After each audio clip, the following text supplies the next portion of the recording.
But when I'm talking of Allah, or when the ancient Moors were speaking of Allah, they were not talking about the deity that the so-called Pale Arabs brought to us and unified, which was just one of the many 365 idols in the place they call the Kaaba, right? We're talking about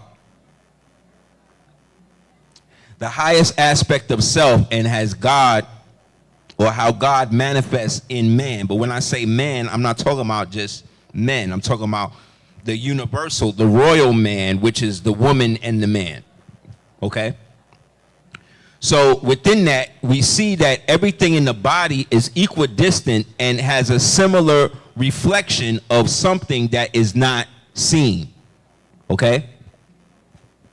So you see here, the word, the way that they write Allah is basically in the same way that it corresponds to a hand. See? 1, 2, 3, 4, 5. Right? So when they talk about the hand of God, right? And those who have seen the hand of God as it made flesh, this is what they're really talking about. They're talking about how it is that we incarnate as people and how we use that incarnation to bring about other people. Can you go to number 2 for me, more?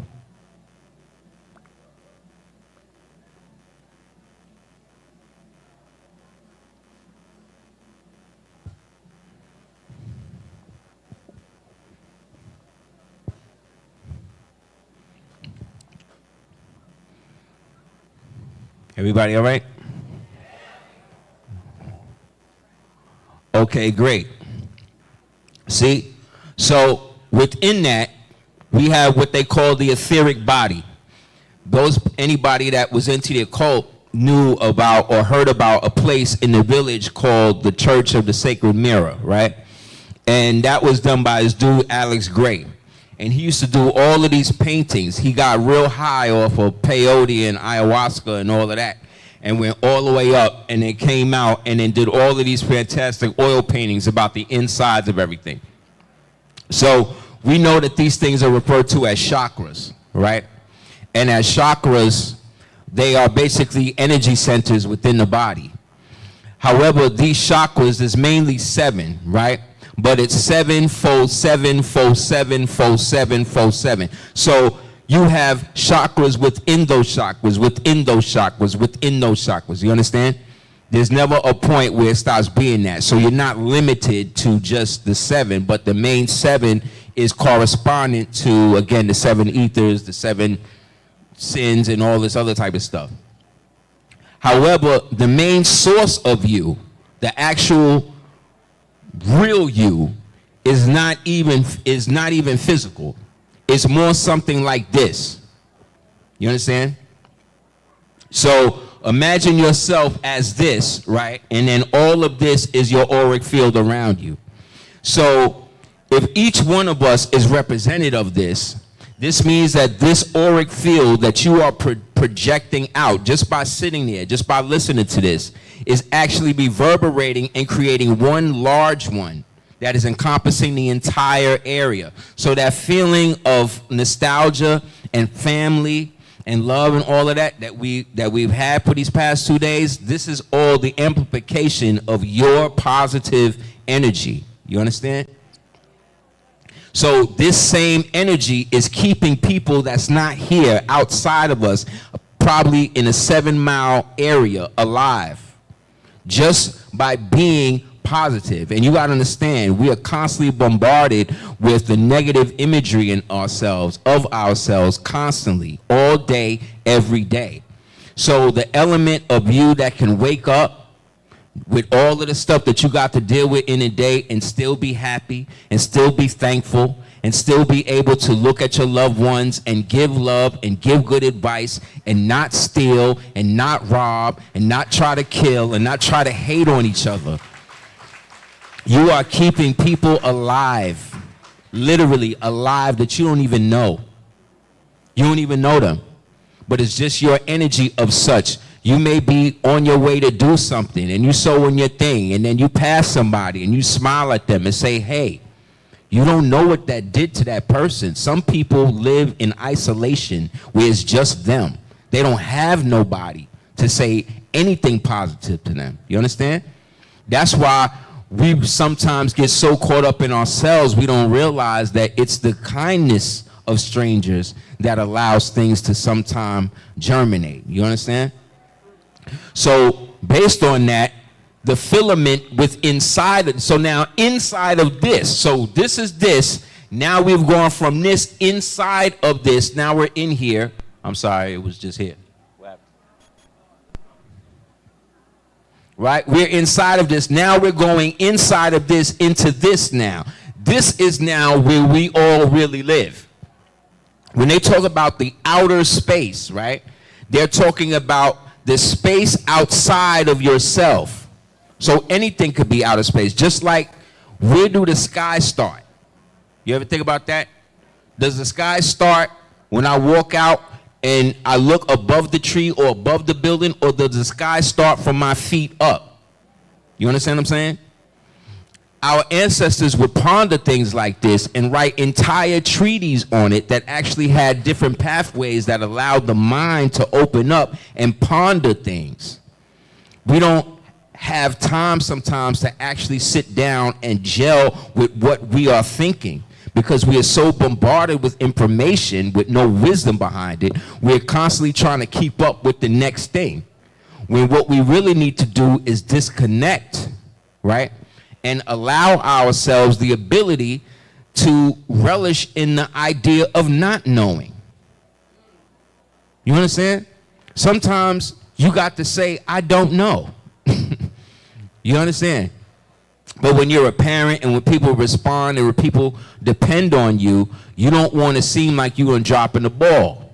However, the only way to know something is to not know something. You understand? You go to the next one, bro. So as you can see, this is what they call the Tajed pillar, right? This is what you would see on either side. And then you see right here, he's got the crook and the flail, but they're crossed over like Wakanda Forever, right? But what that is, it represents how the mind works.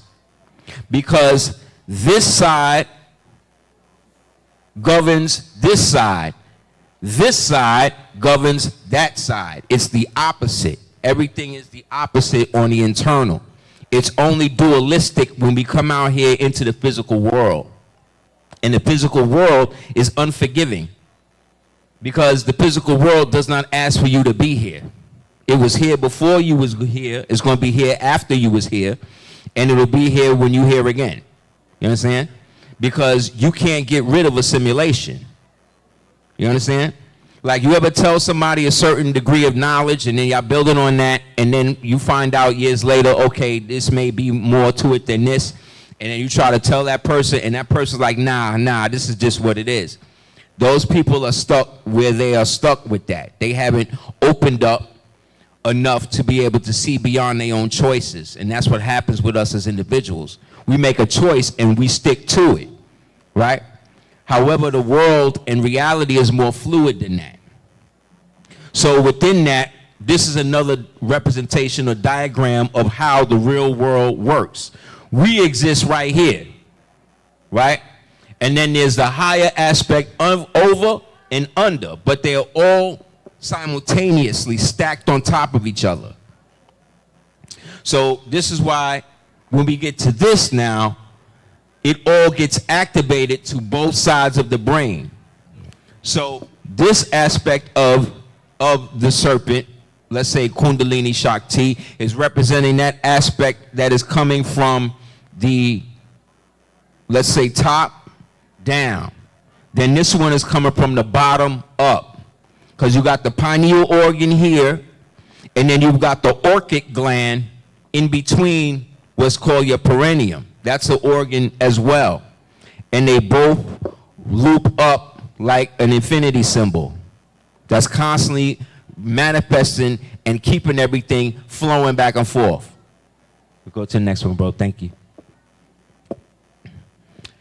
I don't know if y'all know, but the other day, everybody's talking about, they want us to believe that the world is going to end, and that, Russia and China are going to invade, and,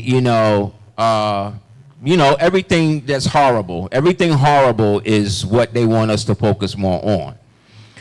However, what you got to understand is your enemy deals with psychology. So what he needs you to do, like I said, is be in a constant state of feeling like everything is ending.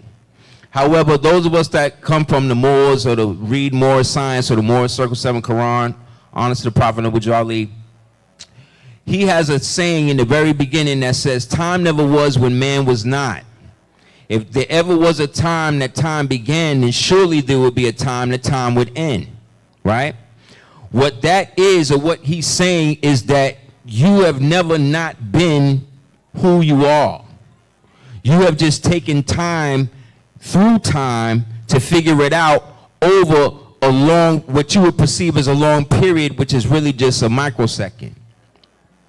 So what they not telling us is that the reason why it has to be more horrible is because it's actually going in the opposite direction. Things are actually getting better, believe it or not. This is the best time to actually be here, because